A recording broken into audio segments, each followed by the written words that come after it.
Great ടോമിലെ tram experience ചെയ്ത് കഴിഞ്ഞാൽ നമ്മൾ നേരെ പോയത് ലാൻഡഡ്നോ ബീച്ചിലേക്കാണ്.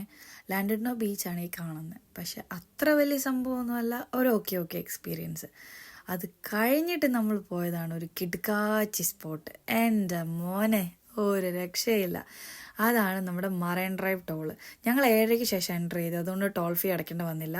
7:00-ക്ക് മുമ്പ് ആണെങ്കിൽ ടോൾ ഫീ ഉണ്ട്. അതുപോലെ തന്നെ സമ്മർ ആയതുകൊണ്ട് 7:00-ക്ക് ശേഷം നല്ല വെട്ടം ഉണ്ടായിരുന്നു. കുറേ പേര് റോക്ക് ക്ലൈമ്പിംഗ് ഒക്കെ ചെയ്യുന്നുണ്ടായിരുന്നു. നമുക്കിതിനെ എവിടെ വേണമെങ്കിലും നിർത്തി ഫോട്ടോസ് എടുക്കാം. ഇത് ഗ്രേറ്റ് ടോമിനെ ചുറ്റിപ്പറ്റി കിടക്കുന്ന ഒരു 4 മൈൽ സെനി കോസ്റ്റൽ ഡ്രൈവാണ്. ഒരു രക്ഷയില്ലാത്ത ബ്യൂട്ടിഫുൾ പ്ലേസ്.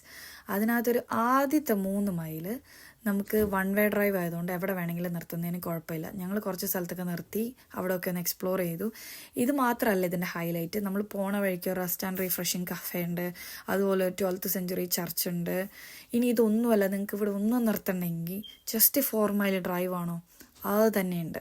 അടിപൊളിയാണ്, ഒരു രക്ഷയില്ല. അപ്പം നിങ്ങൾ നോർത്ത് വെയിൽസ് വിസിറ്റ് ചെയ്യുവാണെങ്കിൽ മസ്റ്റായിട്ട് ഈ ഒരു സ്പോട്ട് മറക്കാതെ വിസിറ്റ് ചെയ്യണം. അതിനുള്ളതുണ്ട് ഇത്, ഒരു 4 മൈൽ മറൈൻ ഡ്രൈവ്.